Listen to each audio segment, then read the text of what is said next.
We live in an era where the word freedom is exalted as the pinnacle of human achievement. Social media, advertisements, motivational speeches all repeat the same mantra. Follow your desires, do what you want, be yourself. The contemporary individual is constantly encouraged to pursue every impulse, every wish, as if this were the surest path to happiness and authenticity. But what if all of this were just a grand illusion? What if what each person calls my desires were, in fact, something imposed from the outside, even before they were born? Jacques Lacan, one of the most complex and provocative names in psychoanalysis, dared to formulate this disturbing hypothesis. Our desires are not entirely our own. They are constructed, shaped, organized by symbolic structures that traverse us: language, culture, family, society. For Lacan, human desire is essentially the desire of the other. And this short phrase carries a conceptual bomb capable of exploding the modern notion of freedom. Just look around. The individual who believes they are free to choose what to consume, with whom to relate, which career to pursue, which body to aspire to, may simply be reproducing a script written by advertisers, influencers, cultural standards, invisible algorithms. Lacan forces us to confront the possibility that even when one thinks they are free, the subject is following what the other desires of them. The other here is not just another person, but the totality of discourses and social expectations that structure reality. Today's video seeks to shed light on this sophisticated trap in which contemporary society keeps us ensnared: the promise of freedom through the satisfaction of desires. A promise that, according to Lacan, not only fails to liberate us, but further imprisons us in a cycle of lack and frustration. Because each satisfied desire reveals only a new emptiness, a new absence, something that is missing. The famous manque à être that Lacan speaks of. It is this mechanism that keeps the machine of consumption, performance, and the relentless pursuit of recognition spinning endlessly. The proposal here is not only to present complex concepts from Lacan, but also to show how all of this operates concretely in modern life. Social media, consumerism, relationships, the quest for status, self-concept, all of this becomes fertile ground for desires to be produced, sold, and paradoxically, never fully satisfied. The promise is always the same. Just this one more thing, and you will be free, fulfilled, happy. But experience shows the opposite. Anxiety grows, emptiness deepens, and freedom seems increasingly distant. If you have ever found yourself questioning why, even after achieving something you wanted so much, you continue to feel a difficult-to-name emptiness. If you have realized that there are desires that seem not to come from you, but from a strange, diffuse, external place, this video is for you. Because, as Lacan would say, man's desire is the desire of the other. And perhaps, understanding this is the first step to finally beginning to be free. For Jacques Lacan, human desire does not arise pure, isolated, as something that springs from the innermost depths of the subject. It is not an autonomous, spontaneous force, free from influences. What Lacan reveals to us, and what few have the courage to face, is that our desire is essentially structured by the other. But after all, who or what is this other? The other, with a capital O, is much more than the people around us. It is a symbolic, invisible instance, composed of language, culture, social norms, family expectations, and discourses that shape reality even before we enter the world. From the moment we are born, we are thrown into this symbolic field where everything is already named, signified, organized. Our name, the gender assigned to us, the ideas of what is right or wrong, beautiful or ugly, desirable or undesirable. All of this precedes us. Lacan states that the desire of man is the desire of the other, because we learn to desire not directly the objects, but what we perceive the other values, what the other points out to us as worthy of desire. Desire, then, does not simply direct itself to the object, but to the position that this object occupies in the gaze of the other. We desire to be desired. We desire recognition, love, validation from the other. There is always behind every desire a deep yearning to be seen, approved, included. That is why, in everyday life, so many desires seem to arise from strangely impersonal places. Think of fashion trends that explode out of nowhere, of products that no one knew they needed until millions of ads emerged saying that is indispensable, of lifestyles that become standard, almost obligatory, under the threat of social exclusion. Marketing, social media, the media, all are modern gears of the other, incessantly producing new objects of desire, silently shaping what people believe they want. Even in the intimate sphere, this structure is omnipresent. In romantic relationships, for example, we seek not only the loved one, but also the social image that this relationship confers upon us. The partner often becomes a sign, a symbol that communicates something to the world about who we are, about our value.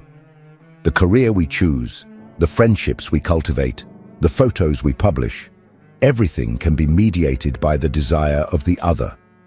Lacan goes deeper, showing that this logic even establishes itself in sexuality and the most private tastes. There is not even a realm of personal pleasure that is completely free from this symbolic contamination. Behind what we think excites us, what attracts us, there are marks of social discourse, shaping our fantasies, delimiting how far we allow ourselves to go. This may sound despairing because it calls into question one of the greatest modern beliefs, that we are free to want whatever we want. For Lacan, there is no totally authentic desire, disconnected from the symbolic network that envelops us. But at the same time, recognizing this can be liberating. Because those who understand that their desire is shaped by the other begin to have the chance to ask, is this desire really mine? And it is precisely this question that opens the door to freedom. But before understanding how this machinery traps us, we need to look at how the contemporary system feeds this dynamic in an even more intense and sophisticated way. Because there is a powerful engine spinning non-stop that feeds on our desire and keeps us trapped in a wheel that never stops turning. And that is what we will talk about in the next part. The system that keeps you trapped. If this content is making sense to you, click the subscribe button and subscribe to the channel. Thank you for your support. If Lacan teaches us that our desire is not entirely our own, it is in contemporary society that this truth reveals itself in a more cruel and sophisticated way. Because there has never been a time so obsessed with selling freedom, and paradoxically, so effective in imprisoning individuals through their own desires. The system that surrounds us is not just economic, it is symbolic, psychological, existential. It feeds on our incessant search for satisfaction, shaping every aspect of life to ensure that we never stop desiring. Think of social media. They are platforms that present themselves as spaces for free expression, where anyone can be themselves. But in practice, they function as a gigantic distorted mirror, incessantly reflecting the desires of the other. Every like, every comment, every share is not just social interaction. It is a silent message telling us what should be desired. Those who gain more attention, who flaunt travels, perfect bodies, success stories, all become walking showcases of what is supposedly worth wanting. And those who cannot or do not wish to follow this script feel out of place, invisible, almost non-existent. The same applies to advertising and the consumer market. Contemporary capitalism is not satisfied with offering products that meet basic needs. It creates new needs, shapes identities, invents voids that can only be temporarily filled by a new object. And that object is never enough, because the pleasure it offers is brief, and soon another desire arises, another product, another standard to be achieved. It is the perpetual cycle that keeps the economy turning, and human subjectivity eternally dissatisfied. In relationships, this logic is equally cruel. Love, which could be a space for genuine encounter, often becomes a territory of performance. People learn to love not only for what they feel, but for what they must demonstrate feeling. Public declarations, romantic photos, media gestures are not just expressions of affection, but also signals exchanged within a symbolic network. Loving often is also displaying love and reaping the recognition that this generates. Even in professional careers, the trap is evident. It is not enough to have a job. One must have a vocation, a purpose, something that fits into the collective imaginary of success. Working hard is not sufficient. One must appear passionate, fulfilled, vibrant, at the risk of being seen as someone without ambition or a failure. The culture of high performance makes us believe that we only exist if we are always climbing, conquering, producing, and any pause, any hesitation, turns into shame. This is the true system that keeps us trapped, a mechanism that not only exploits our labor, but also colonizes our soul, transforming our desires into fuel for its own survival. And it does this through a constant promise that reaching the next goal is enough to finally be free. But freedom never arrives. What arrives, invariably, is the next target, the next void to be filled. Lacan warns us that this game is infinite because human desire is structurally marked by lack. There is never an object capable of fully satisfying this absence, and the system perversely knows this. It is precisely this impossibility of complete satisfaction that keeps it alive, always selling more dreams, more products, more experiences. But, after all, what happens when we believe that the next achievement will finally complete us? What do we feel when, even after obtaining what we so desired, everything once again seems insufficient? It is precisely this illusion of fulfillment that we will unravel in the next part. There is an almost magical and deeply deceptive moment in the experience of any human desire. That instant when we believe that by achieving a certain goal, we will finally be complete. It may be the purchase of the dream car, the attainment of a perfect body, professional recognition, or the idealized romantic relationship. For days, months, sometimes years, everything revolves around that. We make plans, sacrifice time, energy, money, all under the silent promise that when we get there, the internal void will finally be filled. But Lacan forces us to confront a brutal truth. That moment never arrives. For him, the structure of human desire is based on something he calls lack, or manque in French.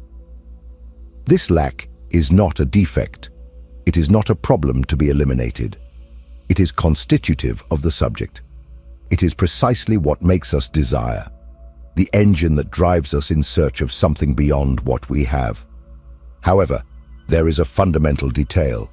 There is no object capable of eliminating this lack, because it is not in the object, but in the subject itself. That is why, right after the euphoria of achievement, a feeling known to all arises. The silent disappointment, that internal voice whispering that it wasn't quite that something is still missing. The desired object quickly loses its shine. The new car becomes just a means of transportation. The perfect body requires constant maintenance. Professional status demands new challenges. The ideal partner reveals imperfections. And again, a new desire takes shape, promising to be the definitive answer. This is the trap that keeps the system spinning. It is not just about material consumption. This logic is also present in existential experiences. We want recognition, applause, validation.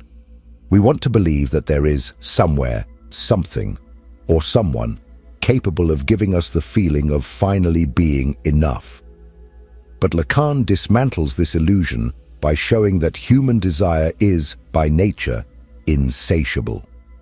In practice, this manifests in subtle and painful ways. Someone achieves the position they always wanted, and shortly after feels bored, questioning the meaning of it all. Another person falls madly in love, and when finally, with the one they wanted, begins to notice imperfections and feel doubts. Many accumulate possessions, experiences, travels, but live tormented by a sense of emptiness that nothing seems to appease. It is precisely this dynamic that makes desire such an ambiguous force. It moves us, drives us, makes us create, transform, evolve. But it also traps us in an endless cycle, where each achievement only reveals the dimension of what is still lacking. As Lacan puts it in his Seminar 7th, human beings are condemned to revolve around this void, trying to fill it with objects that never fulfill the promise of complete satisfaction. And there is something even deeper. We do not only desire objects, but we desire to be desired. We want to occupy a privileged place in the desire of the other. We want to be seen, admired, chosen. And this quest for recognition is so voracious that we often end up shaping our own desires just to meet the gaze of the other. This illusion of fulfillment is not just an individual's psychological drama. It is also a powerful social and economic mechanism. Because as long as we believe that we only need one more step to be complete, we will continue consuming, working, producing, and never stop to question where our desires really come from. But if there is no object that completes us, if lack is inevitable, what remains?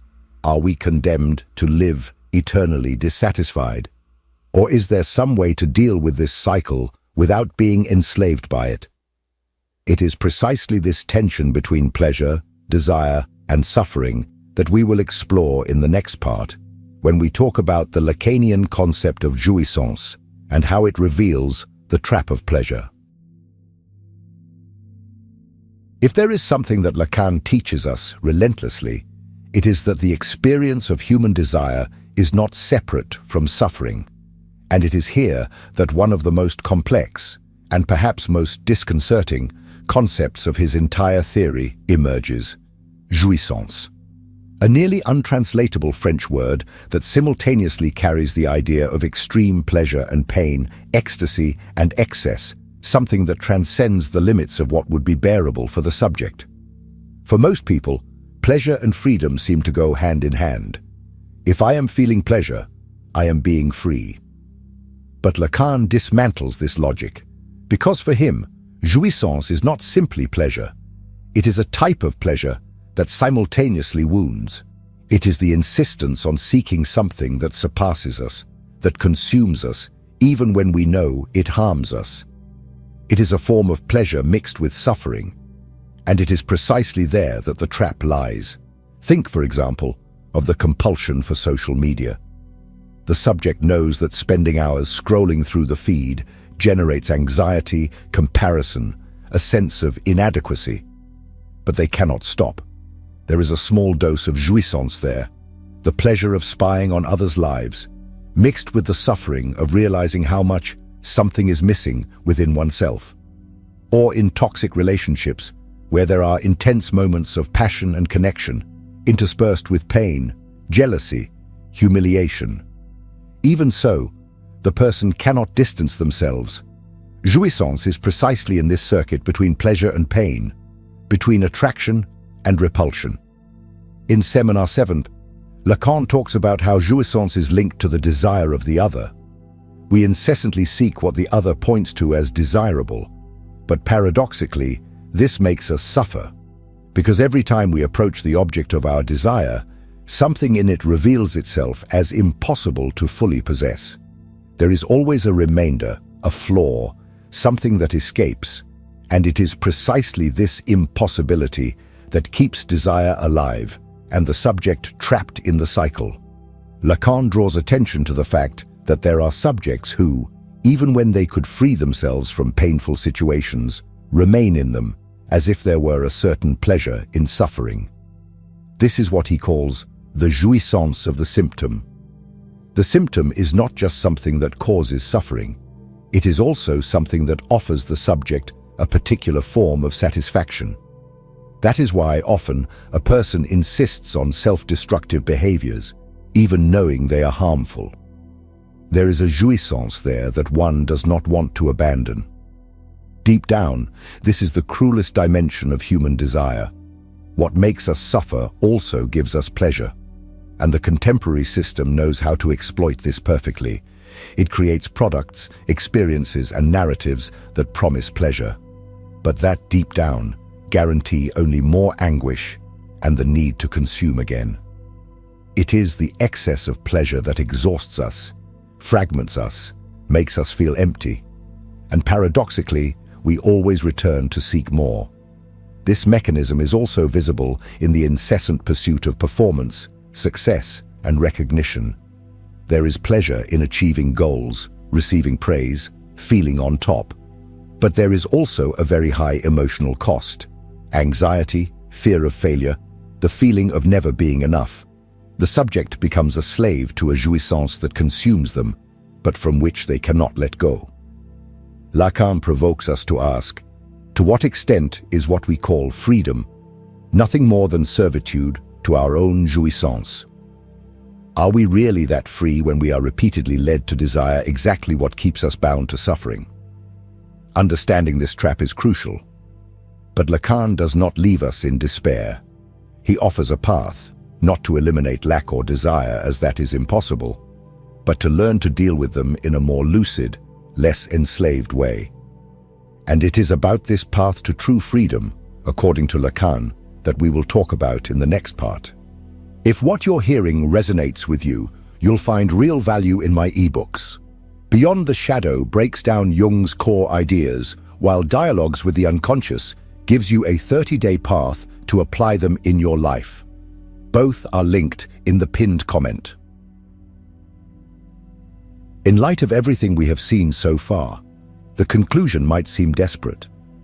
If desire is always the desire of the other, if there is a structural lack in us that can never be filled, and if even pleasure can become a trap that makes us suffer, then would we be condemned to live eternally as puppets of desire and the system?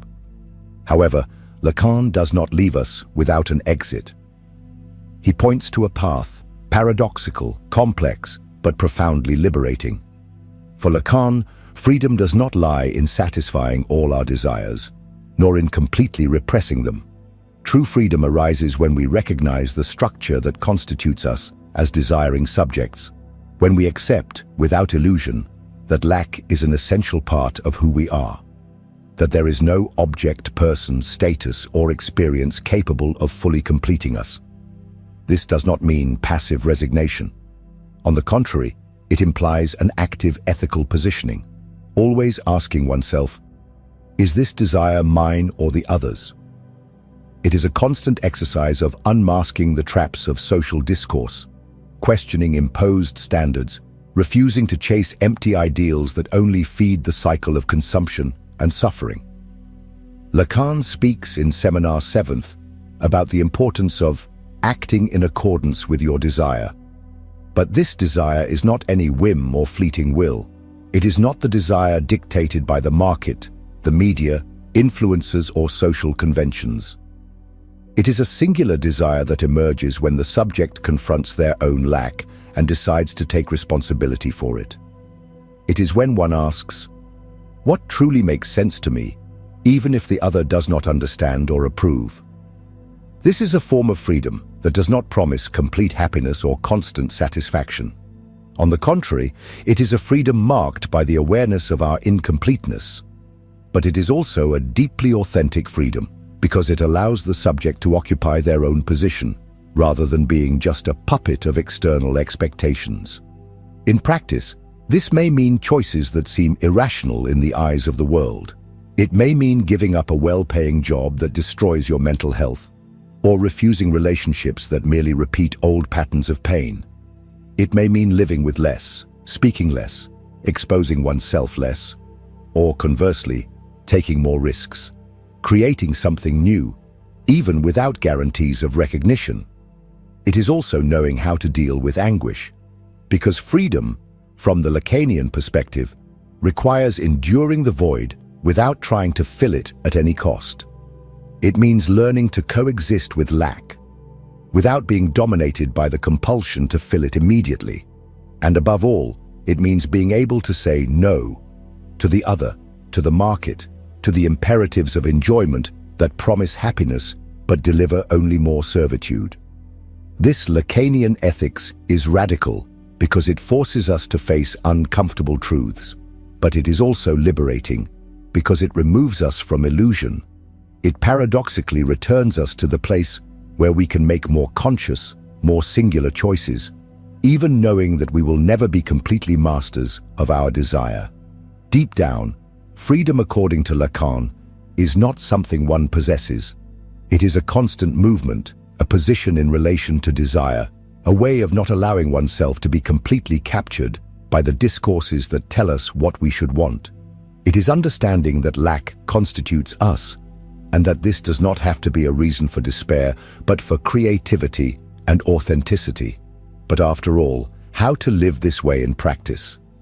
How to apply this vision in everyday life, without falling again into the traps of the system or one's own enjoyment?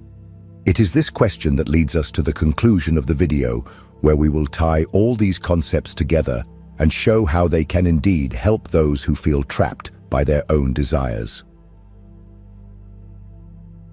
We have now arrived at the crucial point of this entire reflection. If Lacan is right, and there are strong indications that he is, then human beings will never be completely free in the naive sense that contemporary culture insists on selling us. We are not and will never be entirely autonomous creatures, capable of desiring exclusively what comes from within. We are inevitably entangled in language, in the gaze of the other, in the symbols that precede us. And at the same time, we are driven by a lack that never closes, that never fills. But this does not mean that we are condemned to live as puppets of the system or slaves of enjoyment. Lacan's great lesson is that there is freedom, yes, but it manifests paradoxically. True freedom is not in erasing the lack, but in recognizing it and deciding how we will position ourselves in relation to it.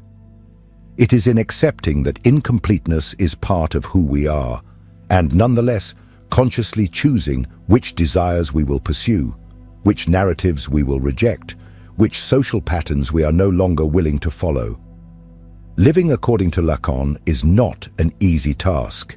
It requires courage. The courage to say no to expectations imposed on us. The courage to endure the anguish of not having all the answers. The courage to let go of the illusion that one day we will finally be complete. It involves looking inward and asking incessantly, is this desire really mine? Or is it just the echo of the voice of the other? In everyday life, this can mean many things. It can mean choosing a less prestigious career path, but one that is more coherent with what makes sense to you. It can mean leaving a relationship that only repeats old pains. It can mean stopping torturing yourself, trying to meet beauty standards that do not belong to you. It can simply mean deciding not to participate in the constant game of exposure and validation on social media. Lacanian ethics is, above all, a proposal for lucidity.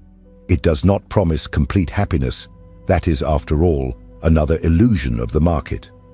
But it promises something more valuable: the possibility of living in a less alienated, less enslaved, more singular way. And that, in the end, is what comes closest to true freedom. If you, throughout this video, felt that uncomfortable pang upon recognizing that many of your desires may not actually be yours, know that this is already a gigantic step, because questioning one's own desire is the beginning of the process of liberation. It is not easy, but it is profoundly transformative. Now, I want to hear from you. What is the desire that, until today, you always believed to be yours, but that now, perhaps, you are starting to question? Share in the comments. Your account can not only help you, but also others who are in the same process of awakening. And if this video made you think differently, don't forget to subscribe to the channel, leave your like, and share it with someone you know is also trapped in this cycle of desires. And keep watching the next video. It is important, because on this channel, each piece is part of a larger puzzle, the puzzle of understanding who we really are.